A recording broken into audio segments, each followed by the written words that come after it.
بسم الله الرحمن الرحيم الحمد لله رب العالمين الرحمن الرحيم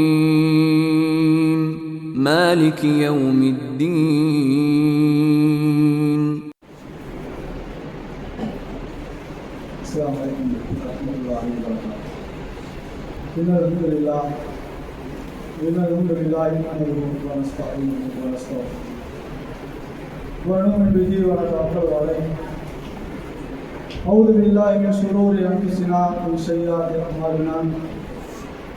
من يهده الله فلا مضل له ومن يضلل فلا هادي له.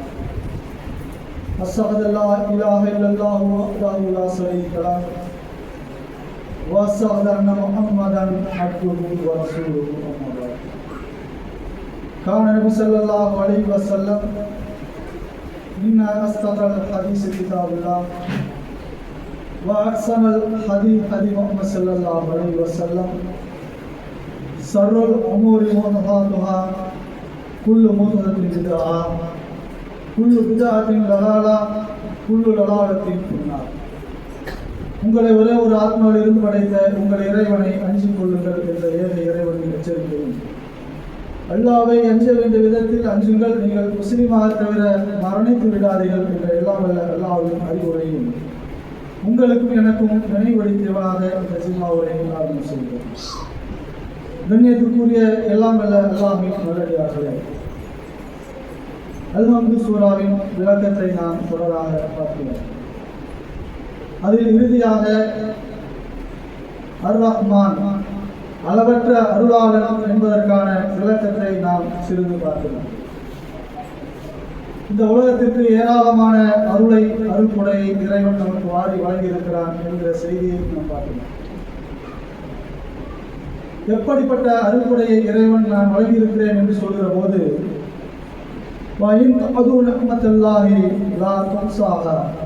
உங்களால் எண்ணி முடிக்க முடியாத அளவுக்கு நான் ஏராளமான அருள்கொடைகளை நான் வாரி வழங்கியிருக்கிறேன் என்று இறைவன் சொல்கிறார். அப்போ நாம் எதை நாம் பார்த்தாலும், நாம் எதை அனுபவித்தாலும் அது எல்லாமே இறைவனின் அருள்கொடையாக இருக்கிறது என்பதை நாம் ஆழமாக புரிந்து கொள்ள வேண்டும் என்பதற்காக இறைவன் நிறைய செய்திகளை நமக்கு சொல்கிறார். ஆனாலும் மனிதன் எதை மிகப்பெரிய அருள்கொடையாக நினைக்கிறான் என்று சொன்னால், செல்வத்தை தான் இறைவன் மிகப்பெரிய அருள்கொடையாக இறைவன் கொடுத்திருப்பதிலேயே செல்வம் தான் மிகப்பெரிய அருள் என்பதாக மனிதன் நினைக்கிறார். அப்படி இறைவன் கொடுத்திருக்கிற அந்த செல்வம் எதற்காக நமக்கு கொடுக்கப்படுகிறது, அதை கொண்டு நீங்கள் என்ன பயனை அடைய வேண்டும், இறைவன் அருளாக இருப்பதை அதை நீங்கள் எப்படி அருளாக பயன்படுத்திக் கொள்ள வேண்டும் என்பதையெல்லாம் இறைவனும் இறை தூதரவனும் நமக்கு சொல்லி காட்டுகிறார்கள். சுலைமான் அலைஹிஸ்ஸலாம் அவர்களுக்கு கொடுத்த அருளை பற்றி இறைவன் திருமறை குர்ஆனிலே நமக்கு சொல்கிறார்.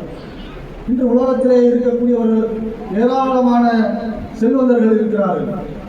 அவர்கள் எல்லாம் மிஞ்சிய செல்வத்தை சுலைமான் அலைஹிஸ்ஸலாம் அவர்களுக்கு கொடுத்திருக்கிறார். அவர்களுக்கு எந்த அளவுக்கு செல்வத்தை இறைவன் கொடுத்திருக்கிறான் என்ற வர்ணனையை சொல்கிற போது, அவர்களுக்கென்று ஜின்களை வசப்படுத்தி கொடுத்திருக்கிறான் இறைவன். எப்படிப்பட்ட ஜின்கள்?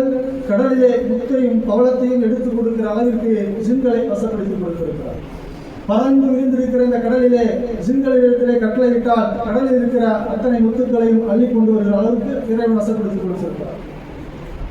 அதே போல ஒரு அடுத்த நாட்டு ராணி தன்னுடைய நாட்டிற்கு வருகிற போது தன்னுடைய அரண்மனையிலே நுழைய சொல்கிறார் சுலைமான் அலைஹிஸ்ஸலாம் அவர்கள். அப்படி நுழைகிற அந்த நேரத்திலே அல்லாஹ் இந்த வர்ணனைலாம் சொல்றார்.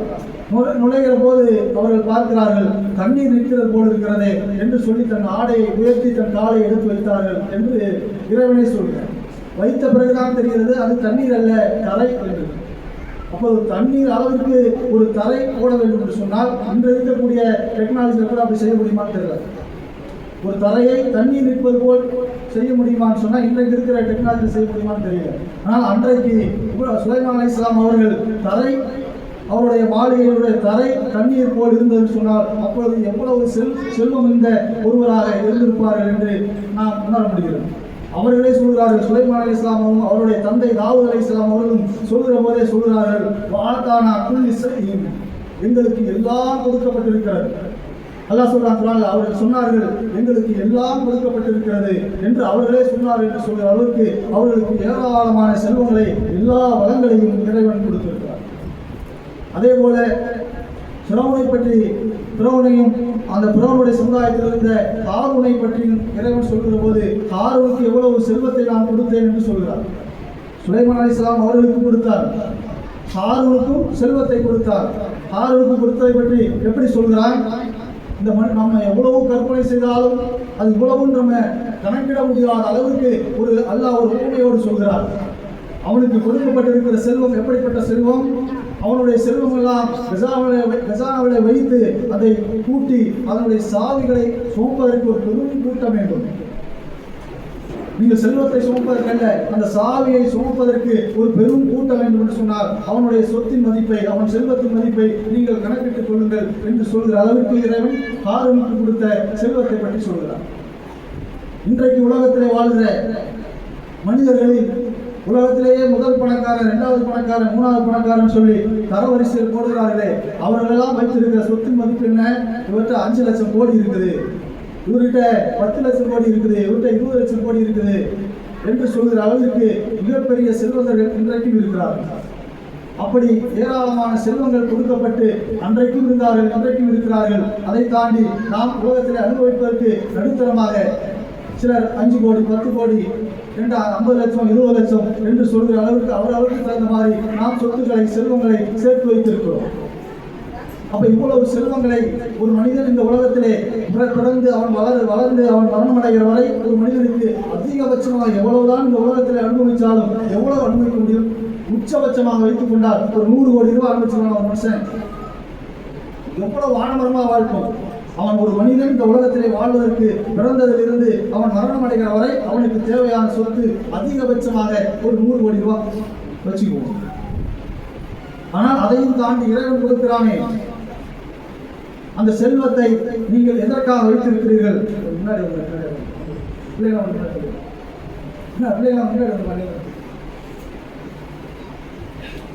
அப்ப அதையும் தாண்டி இறைவன் கொடுக்கிறானே அந்த செல்வத்தை எதற்காக கொடுக்கிறோம் என்பதை உணர்ந்தவர்களாக முஸ்லிம்கள் இருக்கும் மற்ற மக்கள் பிரச்சனை இல்லை.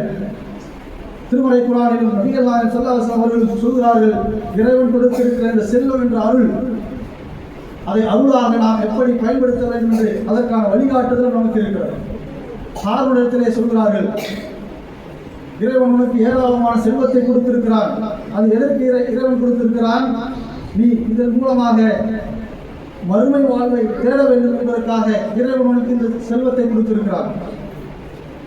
இறைவன் திருமறை குர்ஆனிலே சொல்லும்போது சொல்கிறான், சிலர் சொன்னார்கள், நல்லவர்கள் சொன்னார்கள், ஹாரூனிடத்திலே சொன்னார்கள், இவ்வளவு செல்வத்தை இறைவன் உனக்கு கொடுத்திருக்கிறானே, எதற்கு இறைவன் கொடுத்திருக்கிறான் சொன்னால், நீ சும்மா இந்த உலகத்திலே பெருமையோடு, வசதியோடு, ஆடம்பரத்தோடு இந்த உலகத்தை அனுபவித்து விட்டு வாழ்வதற்கு இறைவன் கொடுக்கவில்லை.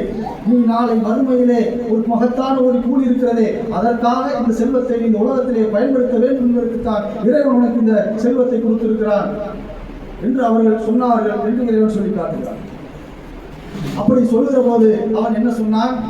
பெரும்பாலும் செல்வம் படைத்தவர்கள் இப்படித்தான் பேசுவார்கள். இந்த ஹாரூனை போல்தான் ஏராளமான செல்வம் கொடுத்தவர்கள் இந்த உலகத்திலே பேசுவார். அவர் முஸ்லீம் அல்லாஹ் யாரா இருந்தாலும் சரி, அல்லாஹ் இறையச்சம் இல்லாத பெரும்பாலான செல்வந்தர்கள் எப்படி பேசுவார்கள்? ஹாரூன் அதற்கு பதில் சொல்கிறான், இது என்னமோ நீ அல்லாஹ் கொடுத்தா நினைச்சிட்டு இருக்கியா? அல்லாஹ் எனக்கு கொடுத்தான், அல்லாஹ் கொடுத்தா நான் மறுமைக்கான ஏற்பாடு பண்ணுவேன், அதுக்காக நான் கொடுப்பேன். இது அல்லாஹ் கொடுத்தது இல்லை. அவன் சொல்கிறான், இது என் உழைப்பால், என் அறிவால் இது எனக்கு கிடைத்தது. நான் இரவு பகலா பாடுபட்டேன், தூங்காம உழைத்தேன், அதனால எனக்கு கிடைச்சிச்சு. இன்னும் அல்லாஹ் கொடுத்தான் மறுமைக்காக கொடுன்னு சொல்லியே அப்படி கிடைத்ததல்ல. இது என் உழைப்பால், என் அறிவால் எனக்கு இது கிடைத்தது அப்படின்னு ஹாரூன் சொன்னான், பதில் சொன்னதாக சொல்கிறார். அந்த ஹாரூன் அந்த அலங்காரத்தோடு அவன் வெளியே வந்தான். இது ஒரு வகை. அந்த செல்வம் படைத்தவர்களாம் இப்படித்தான் சொல்வார் என்பதை இறைவன் சொல்லிவிட்டு சொல்கிறான். அவன் தன் அலங்காரத்தோடு அப்படியே வெளியே வரான். மிகப்பெரிய ஒரு செல்வந்தன் இல்லையா? அவன் தன் அலங்காரத்தோடு தன் சமுதாயத்திலே வருகிறான். வருகிற போது அந்த சமுதாயம் பார்த்துவிட்டு என்ன சொன்னார்கள்? இவ்வளவு செழிப்பாக, இவ்வளவு செல்வத்தோடு இவன் வாழ்கிறானே, இப்படி நமக்கு கிடைத்திருக்க கூடாதா? அப்படித்தானே பெரும்பாலுடைய உள்ளங்கள் இருக்கும்.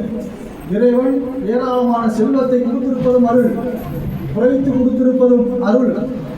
அல்லது கொடுக்காமல் இருந்தாலும் இறைவனின் அருள், அதை நம்ம உணர்ந்து தான் இந்த தலைப்பை சொல்றோம். நிறைய கொடுத்துருக்கான், அது இறைவனோட அருள் என்று உணர்ந்து அப்படி செயல்பட வேண்டும். அல்லது ஒரு நடுத்தரமாக கொடுத்திருக்கிறார், அதுவும் நமக்குரிய அருள், அதை நாம் எப்படி நமக்கு கொடுத்திருக்கிறானோ அதன்படி செயல்பட வேண்டும். அல்லது கொடுக்கவே இல்லை, அந்த அடிப்படையில் செயல்படும். அப்ப அவன் தன் அலங்காரத்தோடு தன் சமுதாய இடத்திலே வருகிற போது அப்படி அந்த சமுதாயம் என்ன சொன்னது? இவன் மிகப்பெரிய செல்வத்தனாக இருக்கிறான், இவ்வளவு ஒரு வசதி வாய்ப்போடு இந்த உலகத்தை ஆடம்பரத்தோடு அனுபவிக்கிறான், இதுபோல் நமக்கு கிடைத்திருக்க கூடாதா என்று அவன் சொன்னார். மக்கள் பார்த்துவிட்டு சொன்னார்கள். அப்பொழுது அங்கே சில அறிவாளிகள், இறை அச்சமுடையவர்கள் என்ன சொன்னார்கள்? நீங்கள் அப்படி நினைக்காதீர்கள், இறைவன் உங்களுக்கு எதை கொடுத்திருக்கிறானோ அந்த அருளோடு திருப்தி அடைங்கள் என்று அவர்கள் சொன்னார்கள். நாளை மறுமை இருக்கிறதே, மறுமையில் இறைவன் கொடுத்திருக்கிறானே அந்த கூலிதான் சிறந்தது, இந்த ஹாரூனுக்கு கொடுக்கப்பட்டிருப்பது சிறந்ததல்ல என்று அங்கே இறை அச்சமுடையவர்கள், கல்வி கொடுக்கப்பட்டவர்கள் சொன்னார்கள் என்ற செய்தியும் அல்லாஹ் சொல்றார். அதே அடுத்து அரிசியா சொல்றான், அப்படியே அலங்காரத்தோடு அவன் வெளியே வந்தானா மக்கள் எல்லாம் இப்படி யோசிச்சார்களா? போயிடுச்சு, அந்த காலம் போயிடுச்சு. ஒரு கட்டத்தில் என்ன ஆச்சு? அவன் தன் அறிவால் கிடைச்சது, என்னுடைய உழைப்பால் கிடைத்தது என்று ஆணவத்தோடு இறைவன் எதற்காக அந்த செல்வத்தை கொடுத்தானோ அதற்கு அவன் செலவு செய்யாமல் அனுபவித்துக் கொண்டிருந்தானே, அவனுக்கு என்ன நிகழ்ந்தது? அது அவன் செல்வமும் அவனையும் மண்ணோடு மண்ணாக அப்படியே உதவி செய்திருக்கிறார். அவனையும் அவனுடைய செல்வத்தையும் அப்பொழுது மண்ணோடு மண்ணாக உதவி செய்து விட்டோம் என்று இறைவன் சொல்கிறான். அப்ப அடுத்த நாள் என்ன சொல்ற சமுதாயம் என்ன சொல்லிச்சு? இவனை போல நமக்கு கிடைச்சிருக்க கூடாதா என்று நினைத்த அந்த சமூகம் அடுத்த நாள் என்ன செஞ்சு சொன்னா, அல்லாஹ் நம்மளை காப்பாற்றி விட்டான். எப்படி காப்பாற்றினா? அவன் அருளால் நம்மை காப்பாற்றி விட்டான். நேற்று வரை என்ன சொன்னாங்க? அவனுக்கு ஏராளமான அருளை இறைவன் வாரி கொடுத்திருக்கிறான், அதுபோல நமக்கு கொடுக்குதே என்று கவலைப்பட்ட அந்த சமுதாயம் என்ன சொல்றது? அடுத்த நாள் அவனும் அவனுடைய செல்வமும் மண்ணோடு மண்ணாக உடைந்து போன போது அப்படி சொன்னார்கள், இறைவன் தன் அருளால் நம்மை காப்பாற்றி விட்டான். அதுபோல நமக்கு கொடுத்திருந்தா நம்மளும் அவனை போல் வாழ்ந்திருப்போம், நாமும் மண்ணோடு மண்ணாக உடைந்து போயிருப்போம் என்று அடுத்த நாள் முதல் நாள் பேசிய அந்த சமுதாயம் அடுத்த நாள் இறைவனின் அருளை சிந்தித்து பார்க்கிறோம். இப்படி செல்வம் கொடுக்கப்பட்டிருப்பது எதற்கு என்பதை நாம் உணராதவர்களாக இருந்தால் நிச்சயமாக இறைவனிடத்திலே கடுமையான ஒரு கேள்வி இருக்கும். நபிகள் நாயகம் ஸல்லல்லாஹு அலைஹி வஸல்லம் காலத்திலே இறைவன் திருமறை குர்ஆனிலே ஒரு செய்தி சொல்கிறார், நீங்கள் உங்களுக்கு விருப்பமானதை செலவு செய்யாத வரை நீங்கள் உண்மையான மூமினாக ஆக முடியாது. இது இறைவன் திருமறை குர்ஆனிலே 3வது அத்தியாயம் 92வது வசனத்திலே இந்த வசனம் இறங்குகிற அந்த நேரத்தில் அந்த சபையிலே இருந்த அபூ தல்ஹா ரலியல்லாஹு அன்ஹு வரலாறை நாம் அடிக்கடி கேள்விப்பட்டிருக்கோம். ஒரு செல்வம் எதற்கு கொடுக்கப்பட்டது என்பதை நாம் புரிவதற்காக சொல்லுவோம். செல்வம் என்பது இறைவனின் மகத்தான அருள்தான். ஆனால் அது கொடுக்கப்பட்டால் எதற்கு கொடுக்கப்பட்டது என்ற புரிதல் நமக்கு இல்லை என்று சொன்னால் மிகப்பெரிய நஷ்டம் செல்வத்தால் நமக்கு ஏற்படும். இப்ப இறைவன் சொல்கிறான், உங்களுக்கு கொடுக்கப்பட்டிருக்கிற செல்வத்தில் உங்களுக்கு விருப்பமானதை நீங்கள் செலவு செய்யாதவரை நீங்கள் உண்மை மூமினாக ஆக முடியாது. உடனே அபூ தல்ஹா ரலியல்லாஹு அன்ஹு வந்தார்கள், அல்லாஹ்வின் தூதரிடத்திலே வந்து சொன்னார்கள், அல்லாஹ்வின் தூதரே, இதே இருக்கிறதே மதீனாவுக்கு அருகிலே மஸ்ஜித் நபவிக்கு அருகிலே இருக்கிறது இந்த தோட்டம், பைருஹா என்கிற தோட்டம், இதுக்கு எனக்கு மிகவும் விருப்பமான ஒரு தோட்டம்.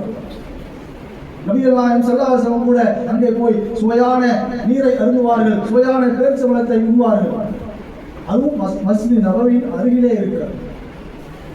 இது எனக்கு மிகவும் விருப்பமான இந்த தோட்டம். அல்லாஹ் திருமறை குர்ஆனில் இந்த வசனத்தை இறக்கி வைத்திருக்கிறார், தனக்கு விருப்பமானதை செலவு செய்யாத வரை நீங்கள் உண்மை மூமினாக ஆக முடியாது என்ற வசனத்தை இறக்கி வைத்திருக்கிறார். எனவே இந்த தோட்டத்தை நான் அல்லாஹ்வின் பாதையிலே செலவு செய்கிறேன், நீங்கள் விருப்பப்பட்டு செலவு செய்து கொள்ளுங்கள். இந்த சிந்தனை செல்வத்தின் மூலம் நமக்கு வந்தால் இறைவன் நமக்கு கொடுத்திருப்பது மிகப்பெரிய அருள். அபூ தல்ஹா ரலியல்லாஹு அன்ஹு வந்த அதே சிந்தனை நமக்கு கொடுக்கப்பட்டிருக்கிற செல்வத்தில் நமக்கு வந்தால் அது நமக்கு இறைவன் கொடுத்திருக்கிற மகத்தான ஒரு அருள். ஹாரூன் போல் நமது சிந்தனை வந்தால் இவனுக்கு அதை கொடுக்கணுமா, அவனுக்கு அது கொடுக்கணுமா, பசியோடு வருகிற ஒருவருக்கு ஒரு நேர உணவை கொடுப்பதற்கு கூட சிலர் யோசிக்கிறார்கள். நபிகள் நாயகம் ஸல்லல்லாஹு அலைஹி வஸல்லம் காலத்திலே ஒரு 2 விஷயத்திற்கு பொறாமைப்படலாம் என்று நபிகள் நாயகம் சொன்னார்கள். ஒருவனுக்கு அதிகமாக கல்வி கொடுக்கப்பட்டிருக்கிறது, அந்த கல்வியை தன் அறிவை அல்லாஹ்வுடைய மார்க்கத்தை பரப்புவதற்காக கல்வியை பிறருக்கு கற்றுக் கொடுப்பதற்காக அவர் ஆர்வம் காட்டுகிறார், அதற்காக உழைக்கிறார். நமக்கு அப்படி ஒரு அறிவு கொடுக்கப்படவில்லையே, நமக்கு அந்த கல்வி கொடுக்கப்படவில்லையே என்று பொறாமைப்படுவது ஏற்றுக்கொள்ளப்படும். அதே போல ஒருவருக்கு ஏராளமான செல்வம் கொடுக்கப்பட்டிருக்கிறது, அவர் இரவும் பகலும் அல்லாஹ்வுடைய பாதையிலே தன் செல்வத்தை வாரி வழங்குகிறார். இது போல ஒரு செல்வம் நமக்கு கொடுக்கப்பட்டிருந்தால் அந்த செல்வத்தை நானும் அல்லாஹ்வுடைய பாதையிலே செலவு செய்திருப்பேனே என்று பொறாமைப்படுகிறாரே, அந்த பொறாமை இறைவனால் ஏற்றுக்கொள்ளும். நபிகள் நாயகம் ஸல்லல்லாஹு அலைஹி வஸல்லம் அவர்கள் காலத்திலே சில நபி தோழர்கள் வரார்கள், அல்லாஹ்வுடைய தூதரிடத்தில் வருகிறார்கள்.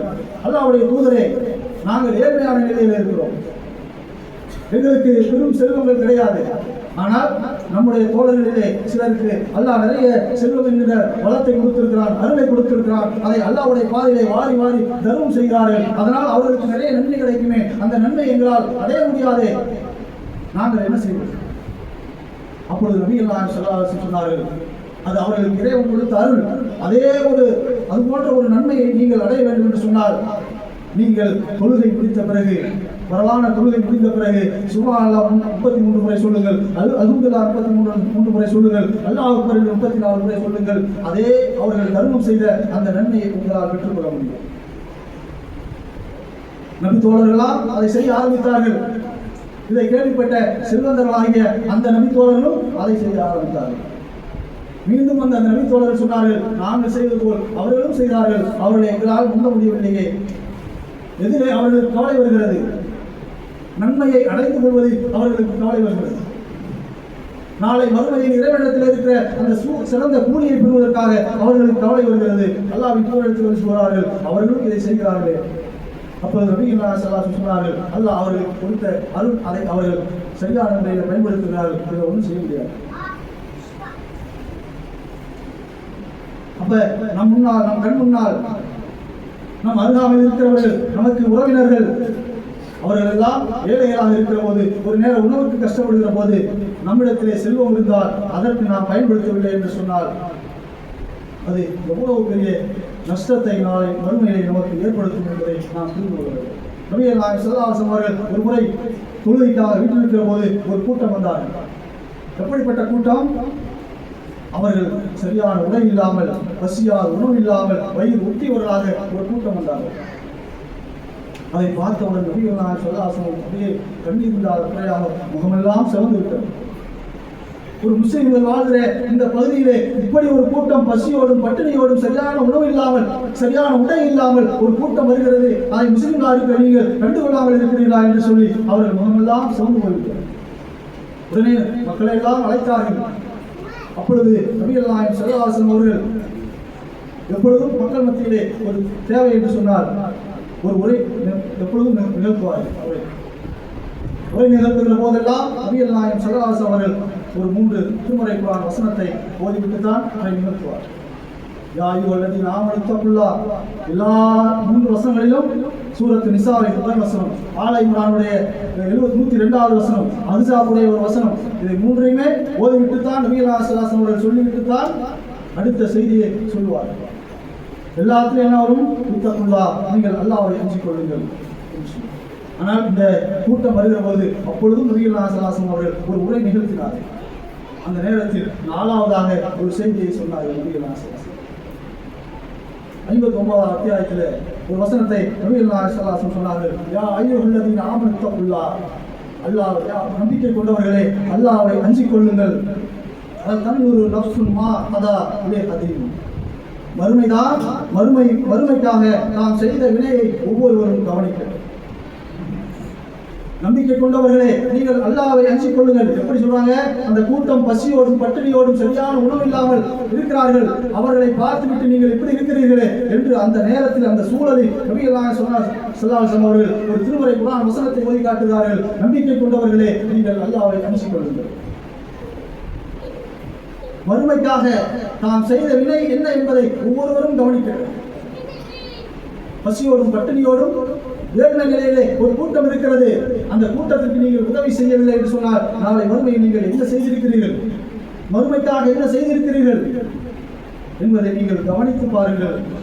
அல்லாஹ் உங்களை பார்க்கக்கூடியவனாக, நீங்கள் செய்வதை கவனிக்கக்கூடியவனாக இருக்கிறான் என்று சொல்லி கூடுதலாக இந்த வசனத்தை இந்த நபி தோழர்களுக்கு சொல்லி காட்டினார். உடனே நபி தோழர்கள் எல்லாம் வீடுகளுக்கு சென்று தங்களிடத்தில் இருந்ததையெல்லாம் எடுத்துக்கொண்டு வந்து முடித்தார்கள். ஒரு பெரும் குவியலாக சேர்ந்தது. நபிகள் நாயகம் ஸல்லல்லாஹு அலைஹி வஸல்லம் அவர்களின் முகம் மலர்ந்தது. அப்போ ஒருவருக்கு செல்வம் என்கின்ற அருள் கொடுக்கப்படுது என்று சொன்னால் அது எதற்காக கொடுக்கப்படுது? அதை கொண்டு நீங்கள் மறுமைக்காக என்ன செய்ய வேண்டும்? மறுமைக்காக செய்யவில்லை என்று சொன்னால் அது இறைவனின் அருள் அல்ல, இறைவனின் சோதனை. திருமறை குர்ஆனில் இறைவன் சொல்கிறானே, இந்த மனிதனுக்கு நாம் அவனுக்கு சோதனைக்காக செல்வத்தை கொடுத்து அவனை கண்ணியப்படுத்தினால் அவன் என்ன சொல்கிறான்? இறைவனை கண்ணியமாக வைத்திருக்கிறான். நிறைய செல்வங்களை கொடுத்து பிள்ளைகளை கொடுத்து அவனை வைத்திருந்தால் அவன் சொல்கிறான், இறைவன் என்னை கண்ணியமாக வைத்திருக்கிறான் என்று சொல்கிறான். அவனை சோதிப்பதற்காக நாம் குறைத்து கொடுத்தால் அவன் சொல்கிறான், இறைவன் என்னை இழிவுபடுத்தியிருக்கிறான் என்று மனிதன் சொல்கிறான் என்று இறைவன் திருமறை குர்ஆனில் சொல்லி காட்டுகிறான். குறைவாக கொடுத்தாலும் அதிகமாக கொடுத்தாலும் நபி தோழர்கள் சொன்னார்களே, எங்களுக்கு செல்வம் இல்லை, எங்களுக்கு அவர்கள் கொடுத்தது போல் செல்வம் இல்லை. அப்படி கொடுத்திருந்தால் நீங்கள் சற்று சிந்தித்து பாருங்கள். அந்த நபிகள் நாயகம் ஸல்லல்லாஹு அலைஹி வஸல்லம் அவர்கள் ஒரு முறை ஒரு தொழுகை நேரம் தொழுகையெல்லாம் முடிஞ்சிச்சு. தொழுகையெல்லாம் முடிந்த பிறகு எல்லோரும் கலைந்து போயிடுவாங்க. வழக்கமா கலைந்து போயிடுவாங்க. ஆனால் அன்றைக்கு எல்லா மக்களும் நபி தோழர்கள் எல்லாம் அமர்ந்திருக்கிறார்கள். எதிர்பார்த்தவர்களாக அமர்ந்திருக்கிறார்கள். அப்பொழுது நபிகள் நாயகம் ஸல்லல்லாஹு அலைஹி வஸல்லம் அவர்கள் புரிந்து கொண்டவர்களாக முன்னறிவித்தவர்களாக அந்த நபி தோழர்களை கேட்டார்கள். ஒரு நபித்தோழர் ஜக்காத் வசூல் செய்வதற்காக சிரியாவுக்கு போயிருக்காரு. அவர் வந்து கொண்டிருக்கிறார் என்ற தகவல் உங்களுக்கு தெரிந்திருக்கிறது. அதனால தான் உட்கார்ந்துருக்கீங்க. ஜக்காத் வசூல் பண்ண போயிருக்காரு நபித்தோழர். அவர் வந்துட்டு இருக்காரு, பக்கத்தில் வந்துட்டாரு. அவர் வந்தால் நமக்கு ஏதாவது கிடைக்கும் அப்படிங்கிறதுதான் உட்கார்ந்துருக்கீங்க என்று நபிகள் நாயகம் ஸல்லல்லாஹு அலைஹி வஸல்லம் அவர்கள் நபித்தோழரை பார்த்து கேட்டார்கள். அப்போ நபித்தோழர்கள் சொன்னார்கள், ஆமல்ல அவர்கள் அதுக்கு தான் நாங்கள் உட்காந்துருக்கோம். வந்துன்னா எங்களுக்கு ஏதாவது கிடைச்சா வாங்கிட்டு போகலாமே என்பதற்கு தான் நாங்கள் அமர்ந்திருக்கிறோம் என்று சொன்னாங்க. அப்பொழுது நபிகள் நாயகம் ஸல்லல்லாஹு அலைஹி வஸல்லம் அவர்கள் ஒரு செய்தியை சொன்னார்கள். இன்ஷா அல்லாஹ் சொல்லுங்கள்.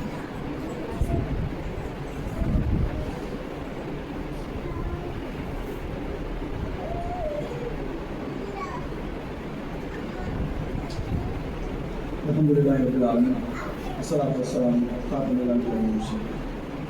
கண்ணியத்துக்குரிய எல்லாம் வல்ல அல்லாஹ்வின் நல்லடியார்களே, நபித்தோழர்கள் அனைவரும் இந்த ஜக்காத்தை நமக்குரிய பங்கை வாங்கி கொண்டு செல்வதற்காக அமர்ந்திருக்கிற போது நபிகள் நாயகம் ஸல்லல்லாஹு அலைஹி வஸல்லம் சொன்னார்கள், தோழர்களே, நீங்கள் வறுமையால் உணவுக்கு கஷ்டப்பட்டு நீங்கள் ரொம்ப சிரமப்படுவீர்கள் என்று நான் அஞ்சவில்லை. எங்கே உங்களுக்கு அல்லாஹ்வின் அருள் வாரி வழங்கப்பட்டு அதனால் நீங்கள் வழிமாறி போய்விடுவீர்களோ, நீங்கள் தடப்புரண்டு சென்று விடுவீர்களோ என்று நான் பயப்படுகிறேன் என்று நபிகள் நாயகம் ஸல்லல்லாஹு அலைஹி வஸல்லம் சொன்னார். இதை நீங்கள் சற்று ஆழமாக புரிந்து கொள்ள வேண்டும். அந்த நபித்தோழர்களே நபிகள் நாயகம் ஸல்லல்லாஹு அலைஹி வஸல்லம் அவர்களுக்கு பின்னாடி சொன்னார்கள், நாங்கள் எப்படியோ சோதிக்கப்பட்டோம், நாட்டை விட்டு துரத்தப்பட்டோம், உணவுக்கு இல்லாமல் நாங்கள் கஷ்டப்பட்டோம், போர்க்களத்திலே கொல்லப்பட்டோம், எங்கள் உயிர்கள் எத்தனையோ உயிர்கள் பறிக்கப்பட்டது. அந்த சூழலிலெல்லாம் நாங்கள் ஈமானை இழக்கவில்லை, ஈமானின் உறுதியோடு நாங்கள் வாழ்ந்தோம். எத்தனையோ உயிர்கள் போர்க்களத்திலே கொல்லப்படுகிற அந்த நேரத்தில் எல்லாம் எங்கள் ஈமான் பறிபோகவில்லை, நாங்கள் ஈமானோடு வாழ்ந்தோம்.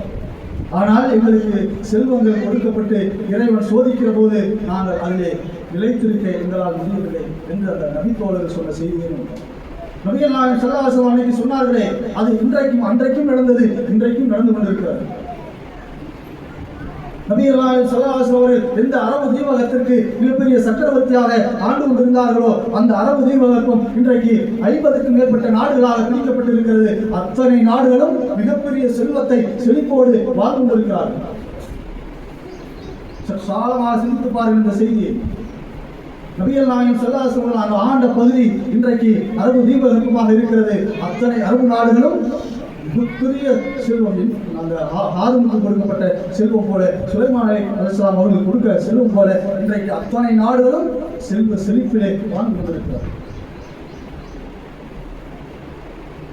நபிகள் நாயகம் ஸல்லல்லாஹு அலைஹி வஸல்லம் சொன்னார்கள், ஒவ்வொரு மூமினும் ஒரு உடலை போன்றவர்கள். உன்னுடைய உடலிலே ஒரு பகுதிக்கு ஏதாவது ஒரு பாதிப்புனா அத்தனை உறுப்புகளும் அதற்காக உழைக்கும், செயல்படும், அதற்காக கவலைப்படும். ஆனால் இன்றைக்கு செல்வம் கொடுக்கப்பட்டதனால் அவர்கள் எப்படி நடந்து கொண்டிருக்கிறார்கள்? எனக்கு செல்வம் இருக்கிறது, எனக்கு வசதி இருக்கிறது, என்னால் வாழ முடியும், எனக்கு எந்த சிரமமும் இல்லை, எந்த கஷ்டமும் இல்லை, நான் எவனிடத்திலும் கையில் எந்த தேவையில்லை, எவன் எப்படி போனா எனக்கு என்ன, அவன் இறந்தால் என்ன, அவன் செத்தால் என்ன, அவனுக்கு சோத்துக்கலைன்னா என்ன என்று செல்வந்தர்கள் வாழ்வது போல இன்றைக்கு அரபு நாடுகள் வாழ்ந்து கொண்டிருக்கிறார்களா இல்லையா? அவர்களின் அருகாமையில் இருக்கிற ஒரு தேசம் இன்றைக்கு கிட்டத்தட்ட 2 ஆண்டுகள் தின்பதற்கு உணவு இல்லாமல், உடுத்துவதற்கு உடை இல்லாமல் மணலை தின்கிற கொடுமை, மணலை தின்கிற கொடுமை. இத்தனை அரபு நாடுகளும் வலிமை இருக்கிறது, எல்லா வலிமைகளும் இருந்து தன்னுடைய சகோதரன் இவ்வளவு கொடுமையாக பாதிக்கப்படுகிறானே என்று அதற்காக குரல் கொடுக்க முடியாத ஒரு உருவாக்கிய கேவலமான நிலை தள்ளப்பட்டிருக்கிறார் என்று சொன்னார். அதற்கு காரணம் இந்த செல்வம் தானே.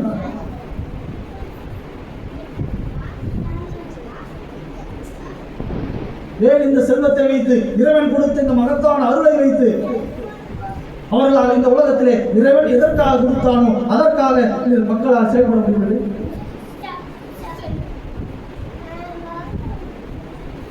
இன்றைக்கும் உலகத்திலே எத்தனையோ லட்சாதிபதிகள், கோடீஸ்வரர்கள் இருக்கிறார்கள். அவர்களெல்லாம் தங்கள் செல்வத்தை எப்படி பயன்படுத்துகிறார்கள் என்று சிந்தித்து பாருங்கள்.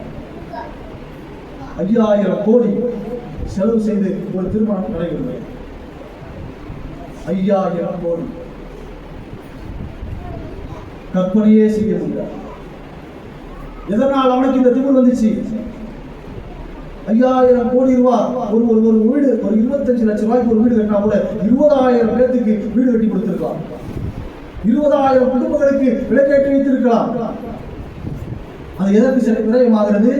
ஒரே ஒரு திருமணத்திற்கு 5000 கோடி ரூபாய், 20,000 குடும்பங்கள் விளக்கேற்றக்கூடிய ஒரு பணம் வெறும் ஒரு திருமணத்திற்கு செலவாகுது என்று சொன்னார்.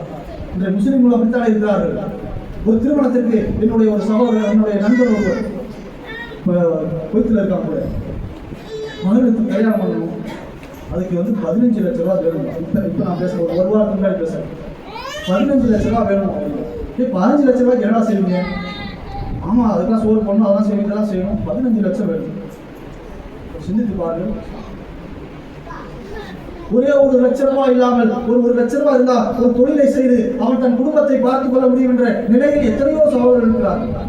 1 லட்ச ரூபாய் கிடைச்சதுன்னு சொன்னா அதை வச்சு என்னுடைய குடும்பத்தை நான் என்னால் 3 நேர உணவு கொடுத்து அவர்களை சீரோடு சிறப்போடு என்னால் பார்த்துக் கொள்ள முடியும் என்று இருக்கிற நிலையில் பல குடும்பங்கள் இருக்கிறார்கள். ஆனா ஒரு திருமணத்தில் 15 லட்சம் வேணும். 5000 கோடி செலவு செய்யக்கூடியவர்கள் இருக்கிறார்கள் சொன்னால் அது எதனால் விளைந்தது என்பதை சற்று சிந்தித்து பாருங்கள். இறைவன் கொடுத்த அருளை, இந்த செல்வம் என்கின்ற மகத்தான அருளை எதற்கு கொடுத்தானோ அதற்கு பயன்படுத்த தெரியாமல், அதனுடைய பொறுமதி புரியாமல் இன்றைக்கு உலகம் போய் கொண்டிருக்கிறதா இல்லையா என்பதை சிந்தித்து பாருங்கள். இறைவன் நமக்கும் அருளை கொடுத்திருக்கிறார், செல்வத்தை கொடுத்திருக்கிறார். அது எதற்காக கொடுத்திருக்கிறார் என்று சொன்னார், நாளை மறுமையின் கூலியை பெறுவதற்குத்தான் கொடுத்திருக்கிறார். கொடுக்கவில்லை என்று சொன்னார் அதிலிருந்து நாம் பாதுகாக்கப்பட்டிருக்கிறோம் என்பதுதான் மகத்தான ஒரு அருள். அப்படி இறைவன் நமக்கு கொடுத்திருந்தால் அந்த அருளை இறைவன் எதற்கு சொல்கிறானோ அதற்கு பயன்படுத்தி நாளை மறுமையில் மகத்தான அந்த சொர்க்கத்தை, மகத்தான அந்த கூலியை பெறுவதற்கு பயன்படுத்துங்கள். அதை தாண்டி ஹாரூனை போல இன்றைக்கு 5000 கோடி ரூபாய் செலவு செய்து ஒரு திருமணத்தை செய்கிற அற்பமான அந்த அற்பங்களை போல, அல்லது 5 லட்சம் 10 லட்சம் 20 லட்சம் என்று சொல்லி திருமணத்திற்கு செய்யக்கூடிய முஸ்லிம்களை போல நமது வாழ்நாளும் கழிந்துவிடக் கூடாது. இறைவன் எதற்காக அந்த அருளை, இந்த செல்வத்தை கொடுத்தானோ அதற்கு பயன்படுத்தி நாளை மறுமையில் மகத்தான அந்த பாக்கியத்தை, சொர்க்கம் என்கின்ற அந்த மகத்தான பாக்கியத்தை பெறக்கூடிய நன்மக்களாக இறைவன் உங்களை மன்னியை ஆக்கியவர்களுடைய பிரார்த்தனையோடு என் உரையை நிறுத்தினார்.